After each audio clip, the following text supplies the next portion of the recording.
मैं एक छोटी सी कहानी बता रहा हूँ और अपने विद्यालय के संदर्भ में भी उसको थोड़ा सा प्रयास कीजिएगा कि कैसे उसको हम लोग अपने विद्यालय में लागू कर सकते हैं। कहानी है, किसान अपने खेतों में फसल बहुत अच्छी तरह से लगाया, फसल अच्छे उगे थे और एक गधा था, उस गांव में रहता था। वो प्रतिदिन जाकर के उसका खेत चर जाता था, कुछ न कुछ फसल को बर्बाद कर देता था। वो गधा जो था वो जाता था, रात में छुप से खाता था, छुप करके और फिर भाग जाता था। सवेरे किसान देखता था तो उसका फसल नुकसान हो पाता था कि उसका फसल नुकसान हो गया है, लेकिन वो देखता नहीं था तो कुछ कर नहीं पाता था। एक दिन उसने सोचा कि थोड़ा सा हमको देखना चाहिए क्या कि कौन खा रहा है, जो खा रहा है फसल बर्बाद कर रहा है, आज तो उसका हम खैर नहीं छोड़ेंगे। बड़ा मेहनत से उसने फसल उगाई थी तो उसको बड़ा तकलीफ होता था। तो एक दिन छुप करके खेत में ही बैठा हुआ था और उस दिन पता नहीं क्यों उस दिन गधा नहीं आया। उस दिन गधा नहीं आया और एक कुत्ता आ गया खेत में। कुत्ता आ गया तो किसान सोचा कि यही करता होगा, यही बर्बाद करता है। बस गधा उठा करके उस कुत्ते को मारना शुरू कर दिया उसने, अब बहुत मारना है। गुस्सा उसका अपना सारा गुस्सा उस कुत्ते पर निकाल लिया। अब ये वो तय नहीं कर पाता था, नहीं कर पाया कि ये कुत्ता फसल नहीं खा सकता है, बर्बाद नहीं कर सकता है। वो बेचारा गधा जो था वो अपना बाहर करने के अच्छा किए। लेकिन ये हंसने वाली थोड़ी सी कहानी है, लेकिन विद्यालय के संदर्भ में मैंने कल कहा था कि ये जो रैपर्स है उसको मत फेंकिए, ठीक है ना। लेकिन फिर भी अभी बहुत सारे रैपर्स गिरे हुए खा करके, तो ऐसा ना हो जाए कि उस कुत्ता वाला हाल हो जाए। क्योंकि जो पकड़ाएगा ना, अगला 1 महीना तक सारा उसको साफ करवाएंगे।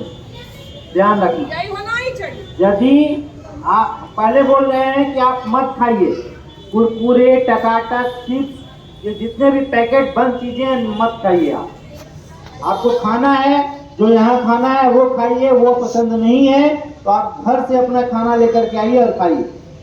लेकिन फिर भी आप यदि खाते हैं तो प्रॉपर ढंग से जाकर के उसको जहाँ फेंकने का जगह है वहां फेंकिए, ये कंपाउंड में मत फेंकिए। यदि आप फेंकेंगे तो हमारे पास बहुत तरीका है आपको पकड़ने का। और यदि ये भी लगातार होते रहेगा तो आप यकीन मानिए, पकड़ा जाने के बाद अगला 1 महीना तक जितनी भी गंदगी होगी विद्यालय में सब आपको साफ करना पड़ेगा। ये सब के लिए है, इसलिए इस बात को ध्यान दीजिए और इस बात का ध्यान रखिए कि आप खाते हैं तो आप रैपर्स कहाँ फेंक रहे हैं। ठीक है, धन्यवाद। तो अभी बहुत सुंदर कहानी अभी सर ने सुना, सर के लिए बहुत बहुत धन्यवाद। बहुत शिक्षाप्रद कहानी थी। और हमारे बाल संसद के जो बच्चे हैं इसमें वो एक्टिव रहेंगे। इस तरह की बात अगर विद्यालय में हो रही है, खा के जहाँ तारे पर फेंक रहे हैं, गंदगी कर रहे हैं, तो पकड़ने के लिए हमारे बाल संसद के बच्चे दूत के रूप में रहेंगे और नाम वही लोग लिखेंगे। फिर वही लोगों से जो कहने के बावजूद भी बात नहीं मान रहा है, फिर पूरा मंच जो है उससे काम करवाए, सफाई करवाया जाएगा। ये दंड स्वरूप हुआ, समझ रहे हैं ना। तो कौन एक्टिव रहेंगे इसमें? बाल संसद के बच्चे, और हम लोग तो रहेंगे ही। समझ गए? तो ठीक है, बहुत सुंदर कहानी। ऐसा आप लोग नहीं ना करिएगा। और संकल्प लेते हैं कि पर्यावरण को साफ सुथरा रखेंगे, तो संकल्प तो तोता की तरह रख लिए और वही बोल दिए, नहीं, उसका पालन होना चाहिए, ठीक ना। बहुत संकल्प बहुत बड़ी चीज होती है। चलो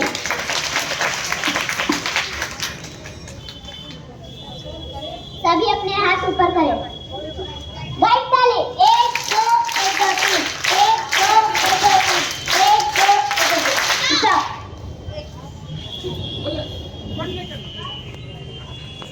मॉर्निंग गर्ल्स। अभी मैं एक फीडबैक देने वाली हूँ इन बच्चों के लिए जो यहाँ पे प्रेयर करा रहे हैं। मैंने देखा कि आप लोग जब भी प्रस्तावना कर रहे हैं या जो संकल्प लेते हैं कि हम किसी ना किसी विद्यालय में योगदान करेंगे, तो बहुत ही राइमिक शब्द आप लोग इस्तेमाल करते हैं, रिदमिक, बहुत वो गाने के जैसा लगता है। और गाने में कहीं आप लोग भूल जाते हैं कि आप लोग संकल्प ले रहे हैं, प्रस्तावना कर रहे हैं, और आपका जो मोशन रहता है इस तरह रहता है।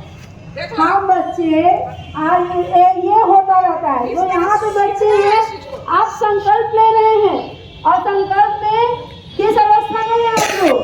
सावधान की अवस्था में। सावधान की अवस्था में हिलना नहीं है ना? तो जब भी आप संकल्प ले रहे हैं, यहाँ पे लाइन में आ रहे बच्चे यहाँ पे प्रेयर करवा रहे हैं, जो गाइड कर रहे हैं, वो बच्चे भी यही काम कर रहे हैं, और देश के वहाँ बाकी बच्चे भी वही कर रहे हैं। तो इस बात का पूरा ध्यान रखिए कि जब भी आप लोग प्रस्तावना बोल रहे हैं, प्रस्तावना कर रहे हैं और संकल्प ले रहे हैं, तो बिल्कुल सावधान की मुद्रा में होना चाहिए।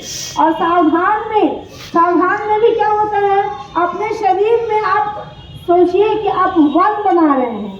एक सब लोग लिखते हैं, सभी को आता है वन लिखने, तो अपने शरीर में पेट को थोड़ा अंदर सटा के, पैरों को सीधा करके, उसमें एक टाइटनेस आनी चाहिए।